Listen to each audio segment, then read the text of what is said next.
Hello छात्रों, नमस्कार। आज हम कक्षा 11 की राजनीति विज्ञान की जो प्रथम बुक है उसमें जो शासन का दूसरा अंग है कार्यपालिका, इसकी पार्ट 1 की वीडियो जारी करते हैं। इस लेसन में हम जानेंगे कार्यपालिका का अर्थ। इसके बाद कार्यपालिका के दो भाग हैं। कौन से भाग हैं? अस्थायी कार्यपालिका या राजनीतिक कार्यपालिका। और नंबर 2 है स्थायी कार्यपालिका या नौकरशाही कार्यपालिका, जिसे ब्यूरोक्रेसी भी कहते हैं। इसके बाद बात करेंगे मंत्री कितने प्रकार के होते हैं। तो मंत्री 3 प्रकार के होते हैं: कैबिनेट मंत्री, राज्य मंत्री, उप मंत्री। इनके बारे में चर्चा करेंगे। संसदीय सचिव के बारे में बातें करेंगे। कैबिनेट में कौन कौन से मंत्रालय आते हैं? वित्त मंत्री, रक्षा मंत्री, गृह मंत्री, जल संसाधन मंत्री, सड़क और परिवहन मंत्री, अल्पसंख्यक मंत्रालय है, खेल मंत्री है और उद्योग मंत्री। इनके बारे में बात करेंगे। इसके बाद बात करेंगे शासन व्यवस्था की जो तीनों प्रणालियां हैं उनके बारे में बात करेंगे। शासन व्यवस्था की तीनों प्रणाली कौन सी? संसदीय शासन व्यवस्था प्रणाली, अध्यक्षात्मक शासन प्रणाली और अर्ध-अध्यक्षात्मक शासन प्रणाली। इसके बारे में बात करेंगे। फिर मंत्रिपरिषद की शक्तियों और कार्यों के बारे में बात करेंगे। उसके बाद राष्ट्रीय नीतियों का निर्धारण करते हैं, ये नंबर 1 है। नंबर 2 है प्रशासन और शासन का संचालन करते हैं।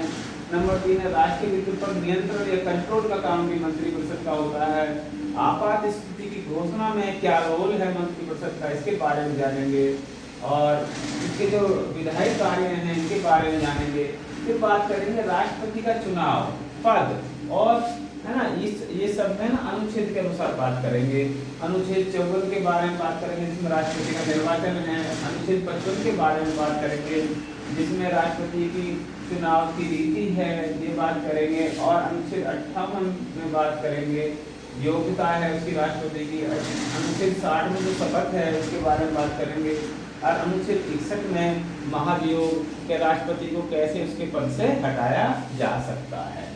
तो इन बारे में आज हमें चर्चा करनी है। तो प्यारे छात्रों, पहले बात करते हैं हम कार्यपालिका का अर्थ, है ना। कार्यपालिका करती क्या है? कार्यपालिका कानूनों को लागू करती है, क्योंकि हमारी विधायिका कानूनों का निर्माण करती है और कार्यपालिका इसे लागू करती है। और कार्यपालिका के यदि अर्थ की बात करें तो कार्यपालिका का अर्थ है व्यक्तियों के उस समूह से है जो क्या है, कायदे कानूनों को संगठन के, है ना, जो उनका संगठन है में उसमें प्रतिदिन लागू करती है। कायदे कानूनों को अपने संगठन में लागू करने का जो काम है वो कार्यपालिका करती है। या यूं कहें, सरकार का वह अंग, वह हिस्सा जो नियमों व कायदे कानूनों को लागू करता है और प्रशासन का कार्य करता है। जो प्रशासन का कार्य करता है, नियम कायदे कानूनों को लागू करता है, वो क्या कहलाता है? कार्यपालिका कहलाता है। अब बात आती है कार्यपालिका के दो भाग कौन से? कार्यपालिका के दो भाग हैं, इनको दो पार्ट्सों में हम डिवाइड कर सकते हैं: अस्थायी कार्यपालिका या राजनीतिक कार्यपालिका। अस्थायी कार्यपालिका, राजनीतिक कार्यपालिका क्या है? इसमें सरकार का जो प्रधान होता है वो राष्ट्रपति है ना। सरकार का प्रधान है राष्ट्रपति। प्रधानमंत्री के बारे में जानेंगे, मंत्री के बारे में जानेंगे, नेतागण के बारे में जानेंगे। इन्हें हम अस्थायी कार्यपालिका क्यों कहते हैं? क्योंकि ये केवल 5 वर्ष के लिए चुने जाते हैं और इनको कभी कभी 5 वर्ष से पहले भी ये अपना पद छोड़ देते हैं। किसी कारण से इन्हें पद छोड़ना पड़ता है या पद से हटाया जा सकता है। और बात करें हमारे देश में राष्ट्रपति कैसी कार्यपालिका है, तो हमारे देश में राष्ट्रपति नाम मात्र की कार्यपालिका है। हमारे यहाँ जो वास्तविक शक्तियाँ हैं या वास्तविक कार्यपालिका कहें तो वह प्रधानमंत्री है। प्रधानमंत्री क्यों है? क्योंकि हमारे भारत देश में संसदीय शासन व्यवस्था लागू की गई है, या हमारे भारत ने संसदीय शासन व्यवस्था को अपनाया है। और संसदीय शासन व्यवस्था में क्या होता है? प्रधानमंत्री ही शक्तिशाली होता है। और इसमें केंद्रीय स्तर पर होते हैं कार्यपालिका में राष्ट्रपति और प्रधानमंत्री होते हैं, ठीक है। यहाँ तक हमने जाना। फिर हम बात करते हैं स्थायी कार्यपालिका। स्थायी कार्यपालिका या इसे न्यू कहें नौकरशाही कार्यपालिका या ब्यूरोक्रेसी कहें, तो इसमें कौन से आते हैं, कौन कौन आते हैं, इसे स्थायी कार्यपालिका क्यों कहते हैं, ये भी हमें जानना। जैसे हमने उसे जाना कि अस्थायी कार्यपालिका इसके कहते हैं क्योंकि ये अस्थायी रूप से 5 वर्ष के लिए चुनी जाती है और इससे पहले ही अपना पद छोड़ देती है। तो स्थायी कार्यपालिका में क्या है, इसमें कौन लोग आते हैं और इसको स्थायी कार्यपालिका क्यों कहते हैं, तो जानते हैं। स्थायी कार्यपालिका में हमारे आते हैं सिविल सेवा के सदस्य, है ना, जैसे IAS IPS सरकारी कर्मचारी आते हैं। इन्हें स्थायी कार्यपालिका यूँ कहते हैं कि जब तक ये 60 साल की आयु पूरी कर लेते हैं। ये सरकार निर्धारित करती है कि 60, 62 या 58, वैसे जो भी सरकार द्वारा निर्धारित होती है। अब वर्तमान में 60 साल है, तो जो 60 साल की आयु जब ये कर्मचारी पूरी कर लेंगे तभी ये अपना पद छोड़ते हैं। कोई उनको इलीगेशन लग गया वो बात अलग है, वरना ये 60 साल तक अपना कार्य पूरा करते हैं। अच्छा, बात करें जैसे राज्य स्तर पर कार्यपालिका, इसमें गवर्नर है, राज्यपाल है, मुख्यमंत्री हैं, मंत्री परिषद है, तो ये होगी राज्य स्तर पर। अब भारत के संविधान में संघ की कार्यपालिका की शक्तियां कौन से अनुच्छेद में दिखाई गई हैं, अनुच्छेद 53 के अनुसार दिखाई गई हैं। और ये शक्तियां किसमें निहित हैं, अनुच्छेद 53 के अंतर्गत संघ की जो कार्यकारी शक्तियां हैं वो राष्ट्रपति में निहित होती है, ठीक है। परंतु राष्ट्रपति मंत्रिपरिषद की सलाह पर कार्य करता है और मंत्रिपरिषद का गठन प्रधानमंत्री होता है। तो मुख्य रूप से इसलिए यहाँ पर प्रधानमंत्री ही पावरफुल है। अब हम बात कर लेते हैं, क्योंकि मंत्री जो होते हैं, मंत्री कितने प्रकार के होते हैं। मंत्री 3 प्रकार के होते हैं। नंबर 1 है कैबिनेट मंत्री, राज्य मंत्री, उप मंत्री। अब कैबिनेट मंत्री कौन होते हैं, इन पर चर्चा करते हैं, इन्हें जान लेते हैं। तो कैबिनेट मंत्री मंत्री परिषद में सबसे ऊपर वाले या सबसे उच्च अथवा प्रथम श्रेणी के मंत्रियों को क्या कहा जाता है, कैबिनेट मंत्री कहा जाता है। वास्तव में यह मंत्री परिषद की एक छोटी सी कमेटी होती है ना। कुछ लोग होते हैं जिन्हें बताता हूँ इनके बारे में। कुछ ही लोग होते हैं या कुछ ही लोगों के हाथ में ये पावर होती है जो कैबिनेट में होते हैं। तो कैबिनेट मंत्री जो है या मंत्री परिषद एक छोटी सी कमेटी होती है, इसमें थोड़े से मंत्रियों को शामिल किया जाता है। इसमें 5 से मंत्रियों को शामिल किया जाता है और प्रत्येक मंत्री के पास एक या एक से अधिक विभाग होता है। जैसे गृह विभाग, रक्षा विभाग, वित्त विभाग या जल संसाधन विभाग, इस प्रकार के विभाग होते हैं। तो इसके बाद करते हैं हमारे सेकंड स्तर के जो मंत्री होते हैं वो होते हैं राज्य मंत्री। न्यू कहें दूसरी श्रेणी का या सेकंड श्रेणी में राज्य मंत्रियों का नंबर आता है। यह राज्य मंत्रियों को दूसरे स्थान पर रखा गया है। कई बार तो इन मंत्रियों के विभाग का इन्हें स्वतंत्र प्रभार भी सौंप दिया जाता है। कभी कभी किसी विभाग का स्वतंत्र प्रभार भी राज्य मंत्रियों को सौंप दिया जाता है। वैसे यद्यपि इनके जो वेतन हैं वो कैबिनेट मंत्री के बराबर ही होते हैं या कैबिनेट मंत्रियों के बराबर ही इनको भी वेतन दिया जाता है। परंतु बात कहाँ कमजोरी कहाँ है कि इनको कैबिनेट की जो बैठक होती है उनमें भाग लेने का अधिकार नहीं। सैलरी तो कैबिनेट के बराबर दी जाती है, परंतु जो कैबिनेट की जो मीटिंग होती है उनमें हिस्सा लेने का, भाग लेने का, बैठने की अनुमति नहीं है। नंबर 3 पर आते उप मंत्री। जैसे कि लगा हुआ उप माने छोटा ही होता, तो इसे कहें तो हम तीसरी श्रेणी के जो मंत्री होते हैं वो उप मंत्री होते हैं। ये किसी विभाग के स्वतंत्र अध्यक्ष नहीं होते, किसी विभाग के स्वतंत्र अध्यक्ष नहीं होते हैं। इनका कार्य क्या है, इनका कार्य कैबिनेट मंत्रियों के अधीन रहते हुए उनकी सहायता करनी होती है। इन मंत्रियों का कार्य है, इन मंत्रियों कैबिनेट मंत्रियों के अधीन रहते हुए इनके अंडर में रहकर इनकी सहायता करने का कार्य होता है। अब यहाँ पर एक आते हैं संसदीय सचिव। संसदीय सचिव का चुनाव किसके द्वारा होता है, ये कौन होते हैं, इसे भी जान लेते हैं। ठीक है, संसदीय सचिव क्या होते हैं, ये मंत्रियों के, संसदीय सचिव मंत्रियों को संसदीय कार्यों में सहायता करते हैं। ये मंत्रियों की सहायता करते हैं, जो संसदीय कार्य होते हैं उसमें इनकी सहायता के लिए होते हैं, या सहायता करते हैं, सहायक हैं। ये मंत्रिपरिषद के सदस्य तो नहीं होते, है ना, ये मंत्रिपरिषद के सदस्य नहीं होते। और इन सचिवों की नियुक्ति कौन करता है?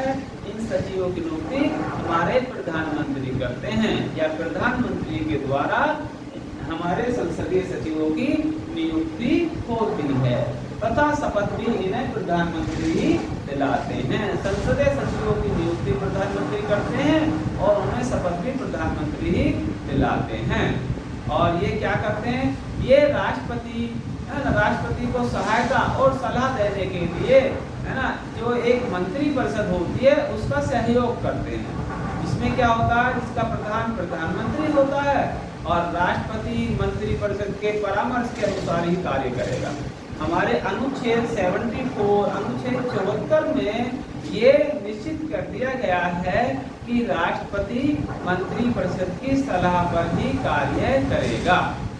हाँ, इसमें एक बात जरूर है, यदि राष्ट्रपति चाहे तो एक बार मंत्रिपरिषद का जो विचार उसके पास आया है या बिल आया है तो उसे पुनर्विचार के लिए कह सकता है, या पुनर्विचार के लिए सदन में भेज सकता है। राष्ट्रपति को इतनी पावर है, कोई बिल पास होने से पहले एक बार कह सकता है कि इस पर पुनर्विचार कर लीजिए। परंतु लेकिन, है ना, यदि मंत्रिपरिषद द्वारा उस प्रस्ताव को, है ना, दोबारा भेजा जाता है, राष्ट्रपति महोदय के पास दोबारा भेजा जाता है, तो यहाँ पर राष्ट्रपति को वह पास करना ही होता है, राष्ट्रपति को उस पर हस्ताक्षर करने ही होते हैं। या यूं कहें कि राष्ट्रपति मंत्रिपरिषद की सलाह के अनुसार ही कार्य करेगा।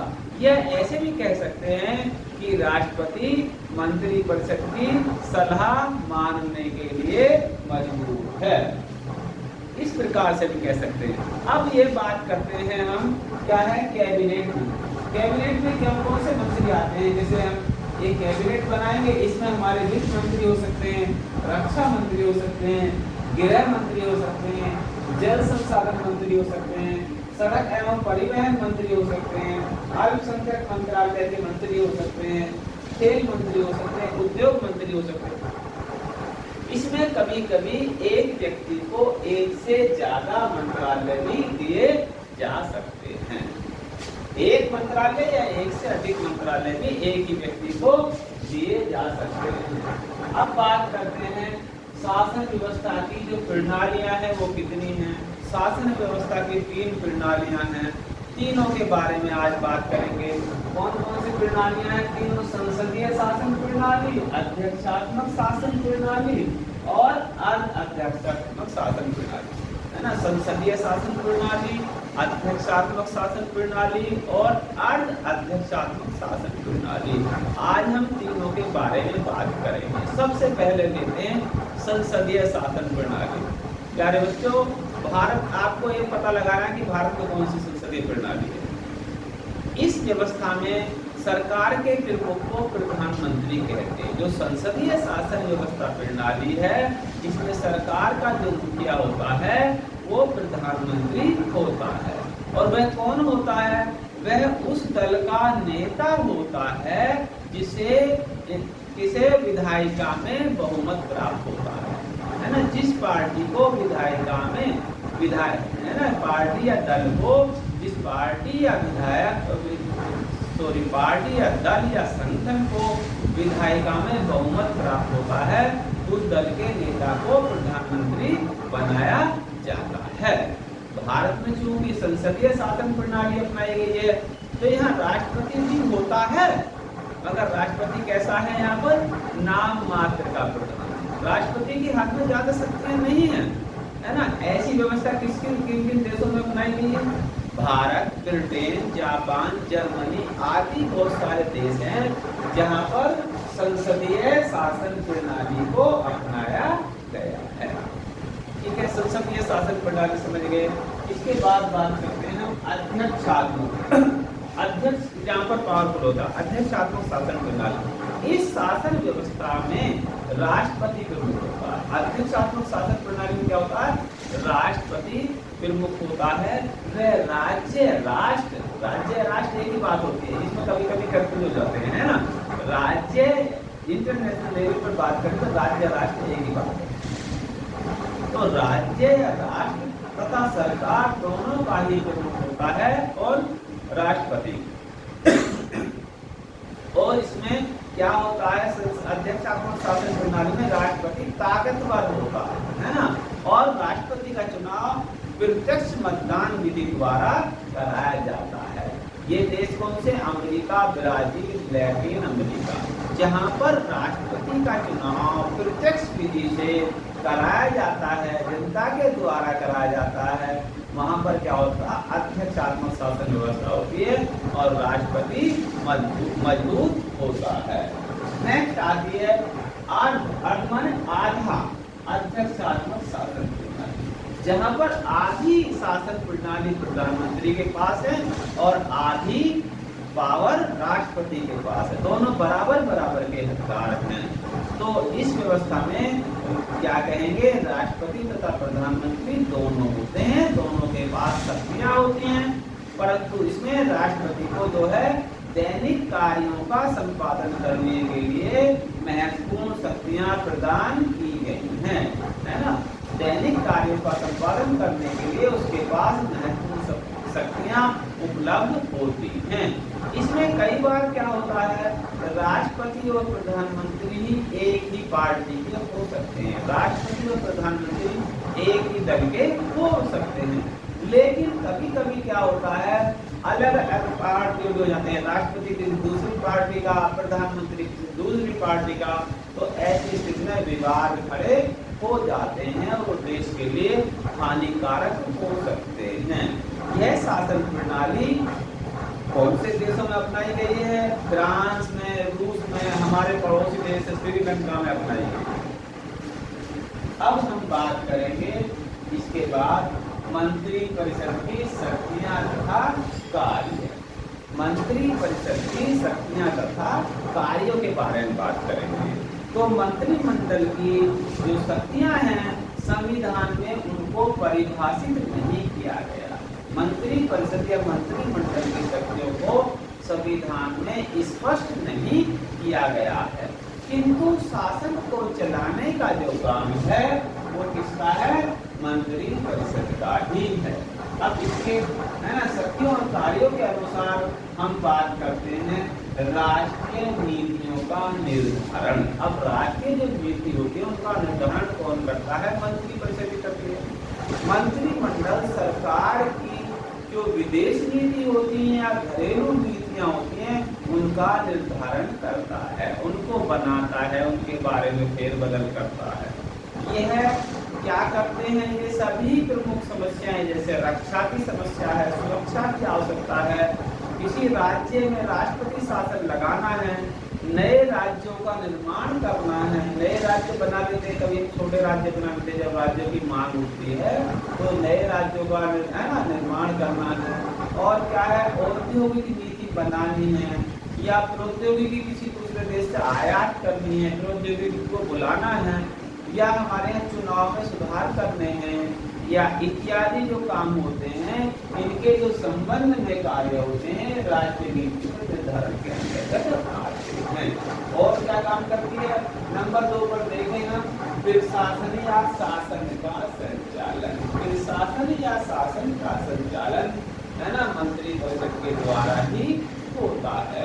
मंत्री परिषद के जो सदस्य हैं शासन के विभिन्न विभागों जैसे गृह, कृषि, रेलवे, शिक्षा, व्यापार, वाणिज्य आदि के अध्यक्ष होते हैं, है ना। और अपने अपने विभागों से जो संबंधित है कानूनों को लागू करने के लिए कौन जिम्मेदार हैं? ये मंत्री परिषद के ही लोग हैं। ये ही अपने अपने विभागों के लिए कानूनों को लागू करने के लिए जिम्मेदार हैं। और हमारी मंत्री परिषद क्या करती है? मंत्री परिषद के कार्य अक्सर पूछ लिया जाता है। राष्ट्रीय वित्त पर नियंत्रण, वित्त माने खजाना, है ना। राष्ट्रीय वित्त पर नियंत्रण या कंट्रोल का काम कौन करती है ना। इसको राजकीय वित्त कहे, राष्ट्रीय वित्त कहे, एक ही बात। तो राष्ट्रीय वित्त पर मंत्रिपरिषद का पूर्ण नियंत्रण होता है ना, फुल कंट्रोल होता है। इसमें क्या है, बजट का निर्माण, नए कर लगाना तथा पुराने करों की दरों में हेरफेर करना, बदलाव करना, चेंज करना, है ना, ये सब मंत्रिपरिषद के ही तो कार्य हैं। वित्त मंत्री बजट पेश करता है, हर साल वित्त मंत्री बजट पेश करते हैं।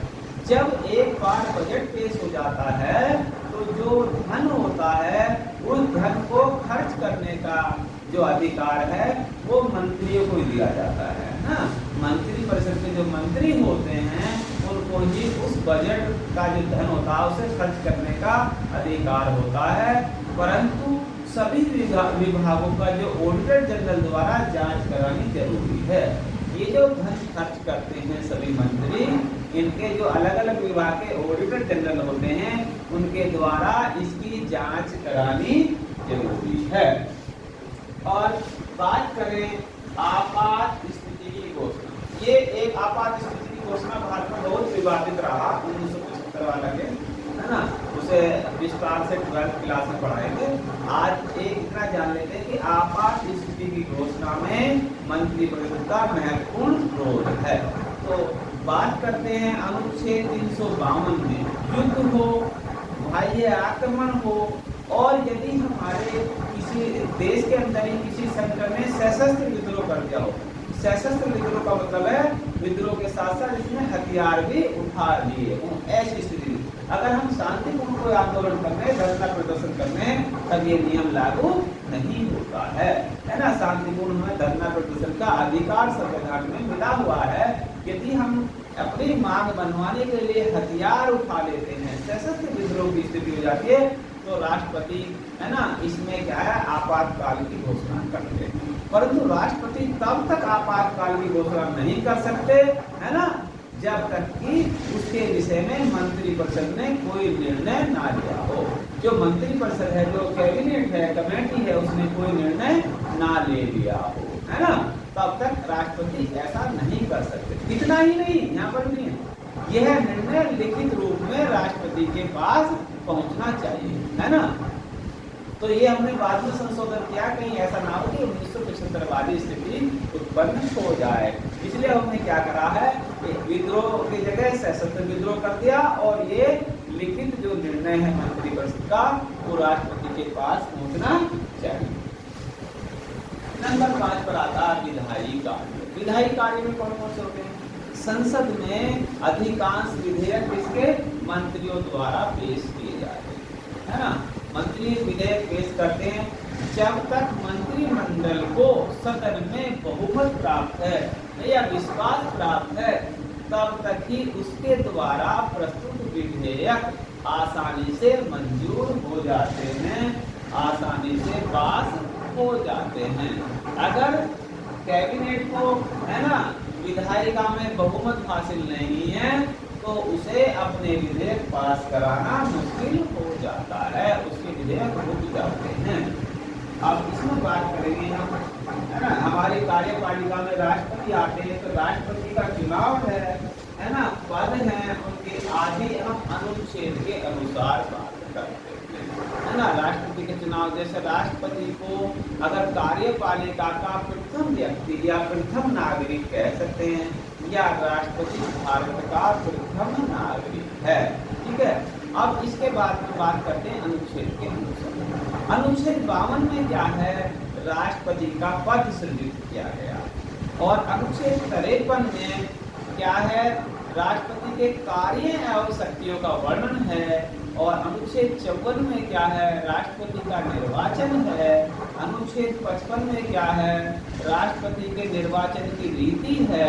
अनुच्छेद 56 में उसके पद की अवधि है, कितने समय तक अपने पद पर रहेगा।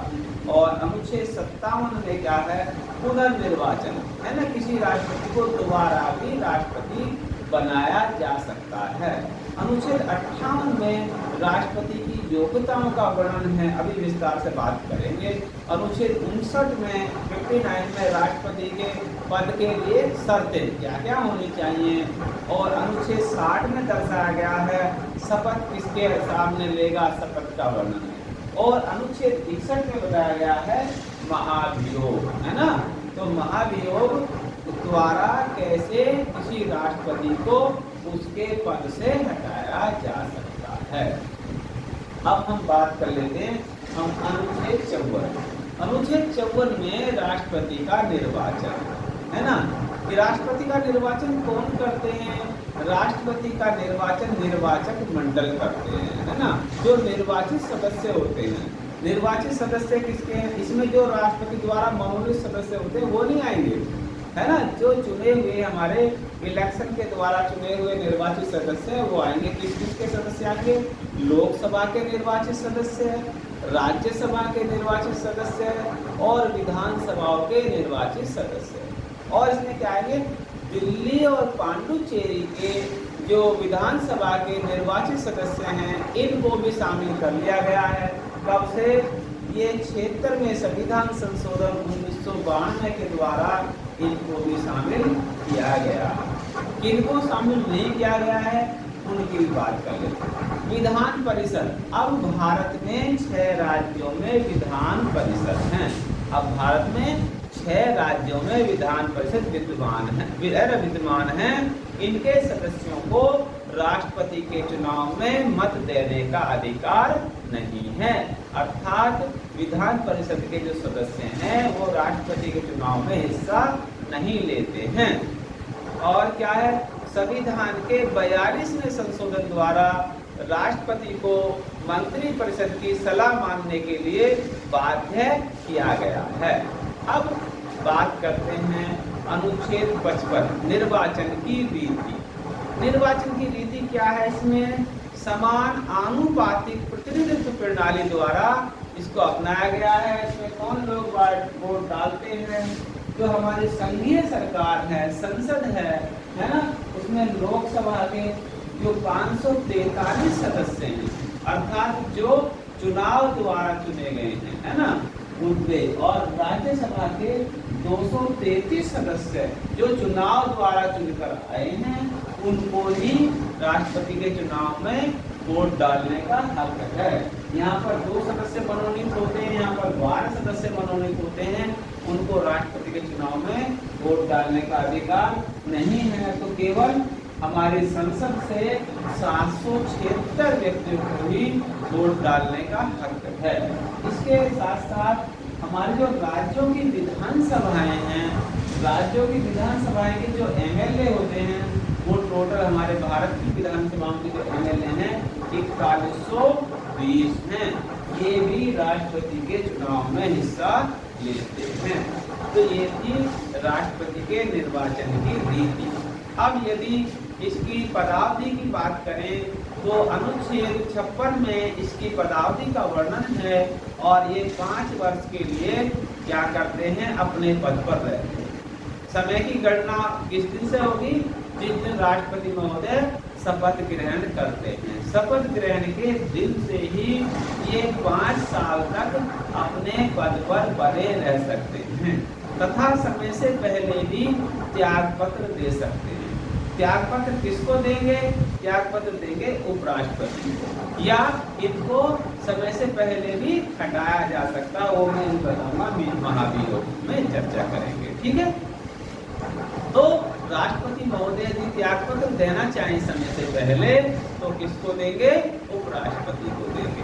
यदि राष्ट्रपति की अचानक डेथ हो जाती है तो उपराष्ट्रपति को इनका कार्यभार मिल जाता है, जब तक अगले राष्ट्रपति का चुनाव नहीं हो जाता, ठीक है। अनुच्छेद 57 क्या कहता है, अनुच्छेद 57 में पुनः निर्वाचन की रीति है। राष्ट्रपति को पुनः, है ना, राष्ट्रपति के रूप में निर्वाचित किया जा सकता है। कितनी बार किया जा सकता है, राष्ट्रपति को दोबारा से राष्ट्रपति कितनी बार बनाया जा सकता है, इसके लिए भारत में कोई सीमा निर्धारित नहीं है, कई बार भी बनाया जा सकता है। जबकि यूएसए में केवल 2 बार ही, है ना, राष्ट्रपति चुनाव लड़ सकता है, 2 बार ही उसको चुनाव वो सॉरी राष्ट्रपति बनाया जा सकता है। इसके बाद बात करें हम अनुच्छेद 58 की। अनुच्छेद 58 में भारत के राष्ट्रपति के लिए योग्यताएं निर्धारित की गई है कि उसमें क्या क्या योग्यताएं हों। तो बहुत आसान सी बात है कि वह भारत का नागरिक हो, उसकी आयु 35 वर्ष से कम ना हो, अधिकतम आयु सीमा नहीं है, अधिकतम आयु कितनी भी हो पर कम से कम 35 वर्ष की आयु पूरी कर चुका हो। और क्या योग्यता होनी चाहिए? वह लोकसभा का सदस्य बनने की योग्यता रखता हो। और क्या बात हो? वह केंद्र या राज्य के अधीन किसी भी लाभ के पद पर कार्यरत ना हो या किसी लाभ के पद पर काम ना कर रहा हो। और क्या है? वह संसद के किसी भी सदन का सदस्य नहीं होना चाहिए। और यदि ऐसा हो गया है, वह सदन के किसी संसद के किसी भी सदन का सदस्य है और वो राष्ट्रपति के लिए चुनाव हो गया है, तो उसे तुरंत संसद की सदस्यता से त्याग पत्र देना होगा, है ना। उसके बाद ही शपथ ग्रहण में हिस्सा ले सकता है या उसके बाद ही उसको शपथ दिलाई जा सकती है। अगर वो संसद के किसी सदन का सदस्य है तो पहले उसे वहां से पद त्यागना होगा, इस्तीफा देना होगा। और क्या है इसके लिए योग्यता?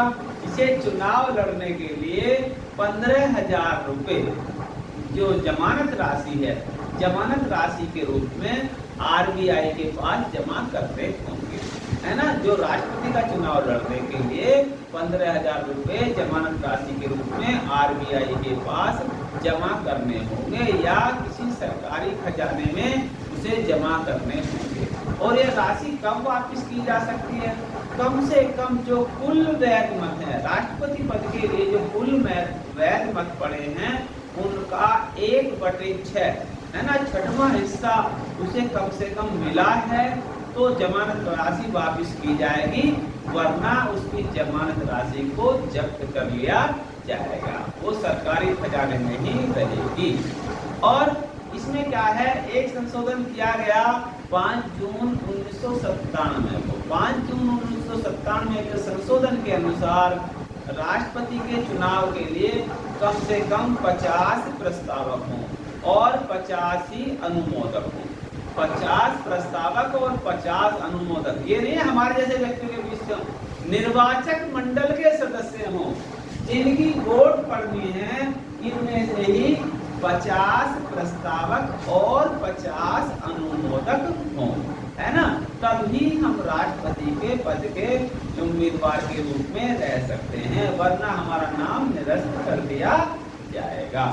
अब बात आती है अनुच्छेद 60। अनुच्छेद 60 क्या कहता है? अनुच्छेद 60 में राष्ट्रपति का शपथ है। राष्ट्रपति किसके सम्मुख शपथ लेंगे, है ना, किसके सामने शपथ लेंगे, या इनको राष्ट्रपति को शपथ कौन दिलवाएगा? इसके क्वेश्चन के जवाब में क्या आएगा? हमारा जो सुप्रीम कोर्ट होती है या है ना सर्वोच्च न्यायालय होती है, इसके जो मुख्य न्यायाधीश होते हैं उनके सम्मुख राष्ट्रपति शपथ लेते हैं। यदि किसी कारण से मुख्य न्यायाधीश उस समय पर अवेलेबल नहीं है, अनुपस्थित है ना, उपस्थित नहीं है, तो उस न्यायालय के वरिष्ठ न्यायाधीश, है ना, भी राष्ट्रपति को उनके पद और गोपनीयता की शपथ दिला सकते हैं। तो ये शपथ की बात थी। अब बात करते हैं अनुच्छेद 61। अनुच्छेद 61 में क्या आया था? महाभियोग, है ना। महाभियोग क्या है ना, तो महाभियोग द्वारा राष्ट्रपति को कब कब हटाया जा सकता है? यदि राष्ट्रपति ने कहीं संविधान का उल्लंघन किया है, संविधान का उल्लंघन होने पर या अयोग्यता पाए जाने पर, या राष्ट्रपति में ऐसा पता लगता है कि इसके अंदर कोई अयोग्यता है, तो इसके आधार पर उन्हें कार्यकाल पूरा होने से पहले, अर्थात 5 साल होने से पहले भी, है ना, उनके पद से हटाया जा सकता है। किसके द्वारा? उनके पद से हटाया जा सकता, महाभियोग के द्वारा। परंतु महाभियोग लाने से, है ना, पहले हमसे कम से कम 14 दिन पहले हमें उनको लिखित सूचना देनी होगी। राष्ट्रपति महोदय को लिखित सूचना देनी होगी कि आपके खिलाफ संसद में महाभियोग लाया जा रहा है। तो ऐसी अवस्था में राष्ट्रपति महोदय स्वतः ही अपना पद त्याग देते हैं। और यदि कोई राष्ट्रपति ऐसा नहीं करता है ना, अपना पद नहीं त्यागता लिखित सूचना के बाद भी, तो फिर उसके खिलाफ संसद में क्या करना पड़ता, महाभियोग लाया जाता है। और महाभियोग संसद के किसी भी सदन में पहले प्रस्तुत किया जा सकता है, चाहे पहले लोकसभा में प्रस्तुत कर दें और चाहे राज्यसभा में प्रस्तुत कर दें, है ना। इसके लिए चाहे लोकसभा में प्रस्तुत करें, एमएस में कर दें या आरएस में, किसी में भी कर दें। अगर इसमें पहले प्रस्तुत कर देंगे तो इस सदन में चला जाएगा, इसमें पहले प्रस्तुत कर देंगे तो इस सदन में चला जाएगा। ये दोनों सदन में है ना पेश किया जा सकता है, ठीक है। तो इससे कोई फर्क नहीं पड़ता है कि हमने किस सदन में पहले प्रस्तुत किया है। परंतु निर्वाचन के संबंध में यदि कोई विवाद है तो विवाद कहाँ चलाया जाएगा, राष्ट्रपति के निर्वाचन से संबंधित यदि कोई भी विवाद है तो इसको सर्वोच्च न्यायालय या सुप्रीम कोर्ट या एससी में ही चलाया जाएगा। तो प्यारे छात्रों, ये थी हमारी पार्ट 1 की जानकारी। आज के लिए इतना ही।